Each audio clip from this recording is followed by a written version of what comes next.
Les Illuminati. Non. Allez, c'est parti. Donc le samedi 10 octobre,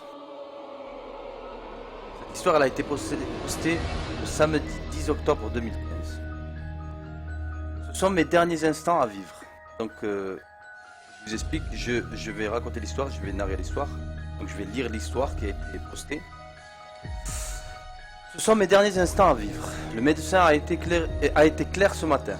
Il me reste une semaine tout au plus. Ça me semble important d'écrire car je ne comprends pas. Mes organes sont en train de me lâcher.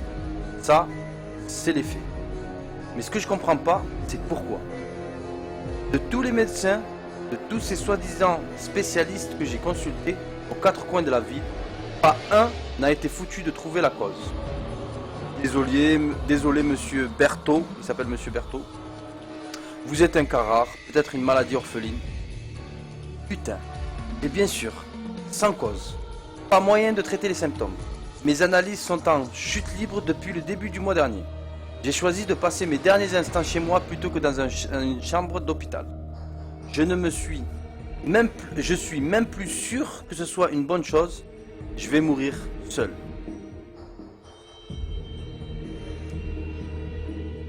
Ça, en fait, c'est son journal de bord. En fait, il écrit et il met la date à chaque fois. Donc là, ce que je vous ai lu, c'était le 1er juin 2015. Donc le chapitre suivant, il a écrit un jour après, le 2 juin 2015. Je me sens tellement faible. J'ai envie de rien. Chaque jour qui passe me rapproche un peu plus de la mort. Faut dire aussi que ça motive pas. Une semaine.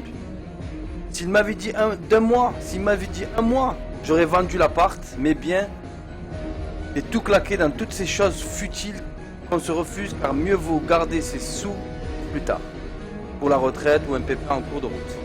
Ah, si j'avais su, j'aurais fait ça différemment, c'est sûr. Je revois toutes ces choses que j'ai refusé d'acheter, de faire. Cette fille à qui je plaisais, à qui j'ai refusé un verre sous prétexte qu'elle n'était peut-être pas assez bien pour moi. Elle serait peut-être avec moi à l'heure qu'il est, m'offrant un bon moment avant que je passe l'arme à gauche. Mais non, je suis seul dans mon appart, seul à me morfondre sur ce bout de papier. Qui sait qui le trouvera? Qu'il sait même quand on me trouvera. Qui sait même quand on me trouvera? Sûrement quand l'odeur de mon corps en putréfaction ira chatouiller les narines de mon voisin de palier, s'il n'est pas trop défoncé pour réaliser. Des trucs bizarres sont en train de pousser sur mon corps. On dirait des croûtes. Mais c'est pas du sang. Ça ressemble à de la terre. J'ai essayé d'appeler l'hôpital pour leur en parler. Le médecin avait l'air distant. Il m'a dit qu'il me recontacterait. Mais ça fait déjà 5 heures. J'appellerai demain. De toute façon, ça changera rien pour moi, mais ça aidera peut-être à comprendre si un autre cas se présente. Même si dans le fond, j'en ai rien à foutre, c'est le seul contact humain qu'il me reste. Le 3 juin 2015.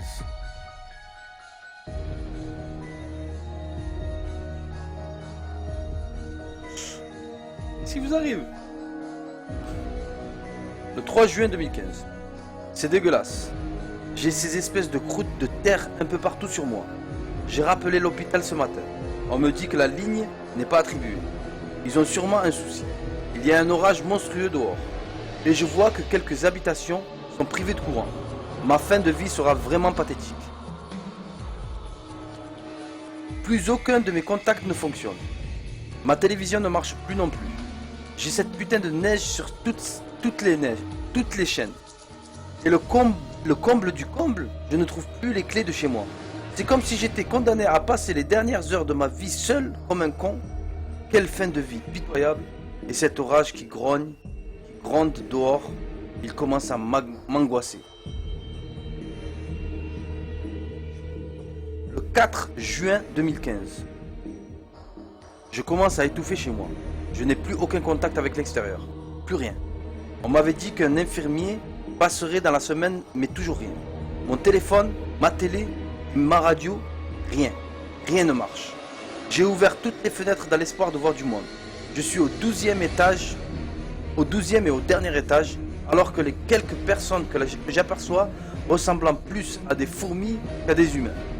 Il fait froid, mais c'est tout ce qui me permet de me sentir encore vivant. Je ne peux plus bouger mon bras gauche. Il ne forme plus qu'un amas de croûtes terreuses. Ça se propage extrêmement vite. Les croûtes sur mon cou, sur ma poitrine commencent à m'empêcher de respirer. Ça me comprime. Je commence à paniquer.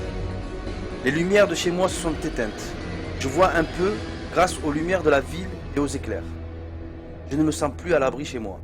Quand est-ce qu'il va se décider à passer ce putain d'infirmier? Je crois que j'ai fait une connerie en voulant rester chez moi. Je ne veux pas mourir seul. J'ai peur.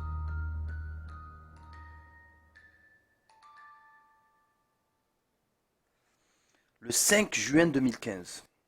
Je crois que je deviens fou. Il n'y a plus aucune lumière chez moi. Mais je vois des lumières rouges qui clignotent un peu partout. Je vois rien. Pourtant, je viens d'en voir une sur l'étagère. Mais quand j'y suis allé, il n'y avait rien. Je deviens parano, je crois. Non, je suis pas fou. Il y a un truc qui cloche. En me penchant à la fenêtre, j'ai vu de la lumière chez les voisins. Et j'entends la télé chez le voisin, d'à côté. Je suis la seule habitation sans électricité. C'est pas normal. Il y a quelque chose de pas normal. Et ces lumières qui n'arrêtent pas. C'est quoi? Je dois sortir de là. Rien à faire. La porte ne bouge plus d'un poil. Et personne ne m'entend gueuler. Bon, faut que j'arrête de paniquer. Allez, je suis condamné à crever seul chez moi. C'est tout. Y a pas mort d'homme. Ha ha ha. Y a pas mort d'homme. Si, y a mort d'homme. Je deviens fou, putain. Je suis là à écrire dans le noir. Ce corps ne ressemble plus à rien. J'ai les oreilles qui sifflent depuis 1 heure. J'ai de plus en plus mal à respirer. Et ces lumières, arrêtez, je crois qu'on me filme. Je vois que ça. Ce sont des caméras. L'infirmier qui m'a ramené chez moi la première fois a dû les poser sans que je m'en aperçoive. Je me suis posté devant une de ces lumières. Elle s'est arrêtée quand je me suis approché. Bien sûr. Mais c'est pas grave. Je leur ai dit que je savais qu'ils me voyaient. Que c'était pas bien ce qu'ils faisaient. J'ai tout retourné chez moi. Partout où il y avait des lumières, j'ai tout retourné. Je suis plus malin qu'eux. Mes cheveux tombent par poignées. Mes dents se déchaussent aussi. Je suis en train de pourrir. Je sais même plus si je suis encore en vie. J'entends plus la télé chez moi. Chez le voisin. J'entends plus la télé chez le voisin. En fait, je crois que j'entends plus rien. Je suis sourd. Il y a encore des lumières. Elles sont fixes maintenant.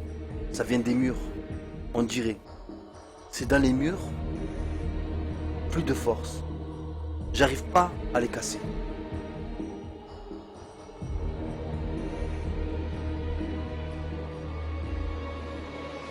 Le 6 juin 2015. Je vois de moins en moins. Je perds la vue maintenant. Je vois plus que ces lumières. Ils ont gagné. J'arrête de lutter.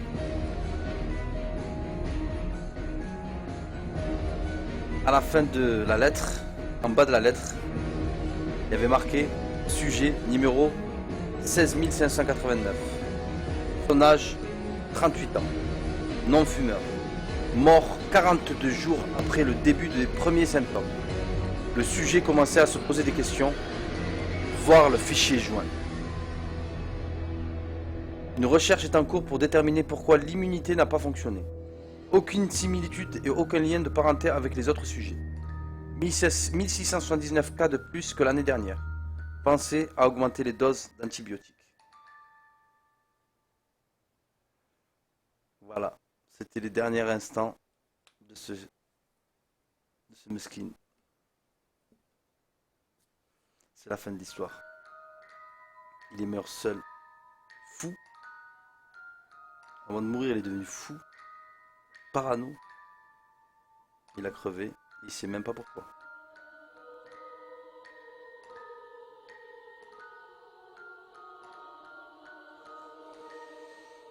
Et voilà, c'était l'histoire du soir. Bonsoir. J'espère que vous avez kiffé. Bon, c'est un peu spécial parce que c'est les crispy. Donc,